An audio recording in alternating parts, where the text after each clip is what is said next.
Right. ఇంకొకటి హామీల అమలు ఇప్పట్లో కష్టమే స్పష్టం చేసిన మిత్రపక్ష ఎమ్మెల్యే కూనంనేని సాంబశివరావు. అయిపోయింది. మనం తూర్పు తిరుగుదికి దండం పెట్టాలి.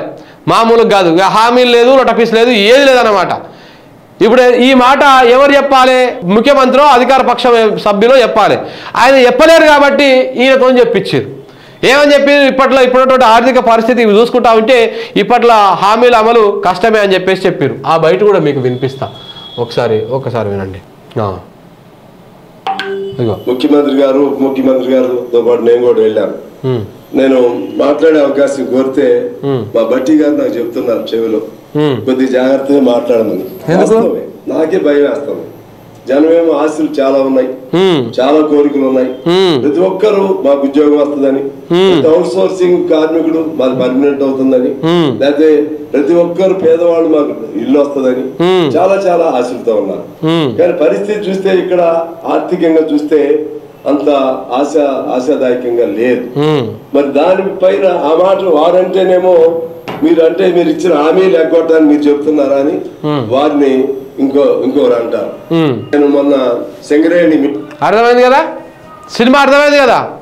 జర ఆచితూచి మాట్లాడండి. హామీలు మీరు నెరవేర్చలేము, అయిపోయింది, చేతులు ఎత్తేసారు. తెలంగాణ ప్రజలారా గుర్తుపెట్టుకోండి, మీకు ఏది రాదు. నేను మొన్ననే చెప్పిన రైతు బంధు ఈసారికే లాస్ట్. రైతు బంధు అంటే రైతు భరోసా, వీళ్ళు చెప్పిన దాని ప్రకారం రైతులకు పెట్టుబడి సాయం అనేది ఈసారికే లాస్ట్గా. వచ్చేసారికి రైతు భరోసా అనేది రైతు పెట్టుబడి సాయం ఏదైతే ఎకరానికి 5,000 రూపాయలు ఇస్తా ఉన్నారో వీళ్ళు దాన్ని 7,500 ఇస్తున్నారు ఒక విడతకు. ఎకరానికి సంవత్సరానికి 15,000 ఇస్తున్నారు. ఎవరికి ఇవ్వరు, దాంట్లో ఫిల్టర్ సెక్షన్ స్టార్ట్ అవుతుంది. అంటే ఇప్పుడేమో రైతులందరికీ ఇచ్చిర్రు, ఆధార్ కార్డు తోటి రేషన్ కార్డు తోటి దేని సంబంధం లేదు, ప్రతి రైతుకి ఇచ్చేసిర్రు. కానీ ఇప్పుడు ఏం చేస్తాడంటే రేషన్ కార్డు లింకు పెడతాడు, ఏదో ఆధార్ కార్డు లింకు పెడతాడు, దానికి 2 లింకు కావాలంటాడు. ఇవన్నీ ఉంటేనే నీకు రైతు పెట్టుబడి సాయం రైతు భరోసా ఇస్తా అంటాడు. సో కాబట్టి ఇవన్నీ లిటికేషన్ పెడితే రేషన్ కార్డు లేని వాళ్ళు, ప్రభుత్వ ఉద్యోగులు, వీళ్ళందరూ కూడా రైతు బంధు వాళ్ళకు రైతు భరోసా రాదు, కట్ అయిపోతుంది. ఈసారి ఎందుకు ఇస్తా ఉన్నాడయ్యా అంటే ఎన్నికలు ఉన్నాయి కళ్ళ ముంగల, ఇంకొక 2 నెలలు పోతే ఎన్నికలు ఉన్నాయి కాబట్టి ఆ ఎన్నికల్లో మళ్ళా మాకు చెయ్యి గుర్తుకు ఓటేయాలి కాబట్టి ఇప్పుడు ఇస్తా ఉన్నాడు. కానీ వచ్చేసరికి ఎన్నికలు ఉండవు, ఎన్నికలు అయిపోతాయి. ఇంకా 5 ఏళ్ల దాకా ఆయనని కోన అంటోడు ఉంటాడు, 5 ఏళ్ల దాకా ఆయనకు అడ్డు అదుపు చెప్పేటోడు ఉంటాడు. ప్రజలతో పని కూడా లేదు ఆయనకి. కాబట్టి ఆయన తీసుకున్న నిర్ణయమే ఫైనల్, ఆయన చెప్పిన మాటనే దానికి అదైపోతుంది. కాబట్టి ఆయన ఈసారికే లాస్ట్ ఇస్తాడు. వచ్చేసారి నుంచి ఈ రైతు బంధు, రైతు భరోసా, ఈ పెట్టుబడి సాయం, రైతు బీమా ఏవి రావు, అన్ని గోయిందా, అన్ని పోతాయి, ఏవి కూడా రావు. తెలంగాణ ప్రజలు గోసపడతారు, తెలంగాణ ప్రజలు, తెలంగాణ రైతాంగము గోసపడేటువంటి ప్రమాదము ఎంతైనా ఉంది మిత్రులారా. ఈయన మాటలే చూస్తే అర్థమవుతా ఉంది.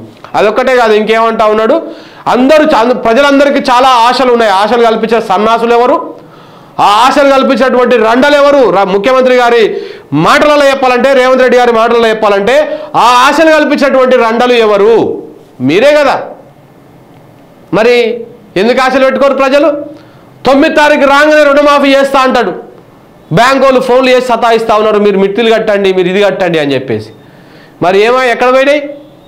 రాగానే పైసలు వేస్తా అంటే ఎక్కడ పోయినాయి ఆ పైసలు? ఎవడు తిన్నాడు? ఎవనబ్బా ఎత్తుకపోయిండు మొత్తం ఆ పైసలన్నీ? ఎవరిని బొక్కసాలలు నిండినాయి? ఇవన్నీ కూడా చూస్తూ ఉన్నారు ప్రజలు, అర్థం చేసుకుంటారు. మీరు ఇంకా ఏవి రావు ప్రజలారా, మీ పనే అయిపోయింది, మీ కథనే అయిపోయింది, ఇక రానే రావు. వాళ్ళు చెప్తా ఉన్నారు, వాళ్ళ మిత్రపక్షం ఇదే మాట. ఏ కాంగ్రెస్ ఎమ్మెల్యేనో, కాంగ్రెస్ మంత్రినో, లేకపోతే కాంగ్రెస్ విప్పులో ఎవరైనా మాట్లాడితే ఇదే మాట. వాళ్ళ బతుకు బస్టాండ్ అవుతుంది. కాబట్టి వాళ్ళ మిత్రపక్షమైనటువంటి కమ్యూనిస్టు లీడర్ తోటి, ఒక ఎమ్మెల్యే తోటి, కూనంనేని సాంబశివరావు తోటి మాట్లాడించినటువంటి మాట ఇది. సో కాబట్టి వీళ్ళు మొత్తము అన్ని ఎగ్గొట్టేటువంటి కార్యక్రమాలు విజయవంతంగా చేస్తూ ఉన్నారు. మామూలుగా చేయట్లేదు, విజయవంతంగా చేస్తూ ఉన్నారు అనమాట. ఇదేది కూడా ముంగలపడేటువంటి కార్యక్రమం లేదు.